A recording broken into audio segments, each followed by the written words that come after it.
Hey everybody, I just got back from seeing Nobody 2. This is a movie with Bob Odenkirk, who you may know from Mr. Show or Breaking Bad and Better Call Saul. So I thought I'd like to share my non-spoiler review and thoughts about the movie. Let's get into it.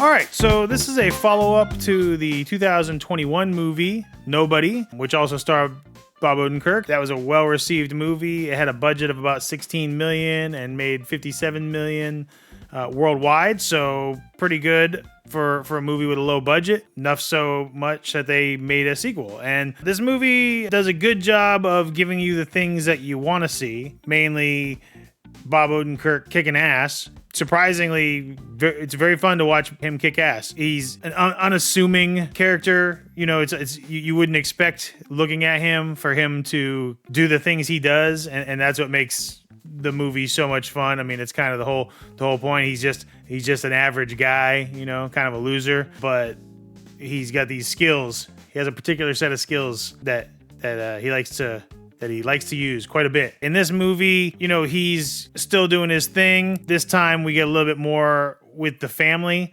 All the actors did a good job. Connie Nielson is great as his wife. You got Christopher Lloyd. The kids were good. Everybody's great. If anything, out of the family, feel RZA's acting is not as good as some of the other people. Maybe it was just the lines he was given. But that sort of stood out to me a little bit for his scenes. Christopher Lloyd is awesome as usual. I mean, the man is a legend. Sharon Stone was in this movie, and she is basically a comic book villain. She's extreme in every way, in her violence and her attitude and just the people she has around her, the look.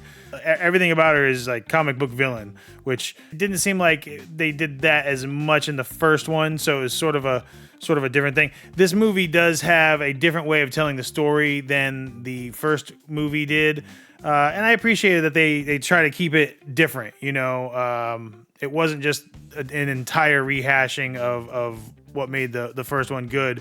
It had the things you wanted to see, like I said. Bob Odenkirk, Hutch, kicking ass. And so a lot of people are going to get exactly what they want out of this movie. It's a fun action flick. Kind of got some, I don't know, there's not really a lot of humor, but there's sort of a dark humor to it just because of the whole situation and the scenarios that Hutch is put into. It has got kind of a dark comedy feel to it in a way, which I think is what makes Bob Odenkirk, I think he thrives in these roles, these dramatic roles, but it's got this like kind of like dark humorous edge to it. I think he thrives in those roles, so I really enjoy it for that sake. The action scenes are great. There could have been some more. What I feel like the movie needed more of, for the most part though, was a little bit more storytelling in the writing. I feel like there's sort of some things left out. I feel like we could have got a little more in depth into the family relationship, maybe made that a little more interesting in ways. I don't feel like the story was as strong as it was in the first one. Maybe that's just because of, you know, sequels, so you get like sort of fatigued by the same thing. I'm not sure if that's what it is or not. So, I mean, you know, let me know what you guys think. Maybe I'm just being overcritical. I think I enjoyed the first movie more than this one. I guess the surprise factors is what does it in the first one, because you don't know what he's capable of. And now in this one, you already know what he's capable of, but they continue to show that. And I mean, he gets himself into crazy situations. He's basically John Wick with a family, and the family is what drives him. You know, the keeping that relationship alive is one of his driving forces.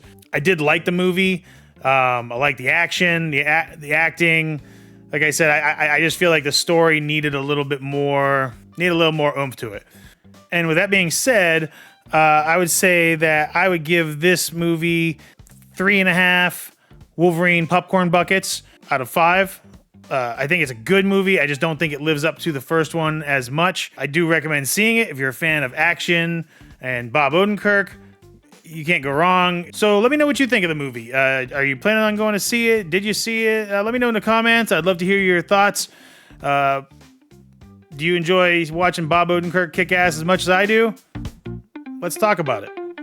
Have a great day.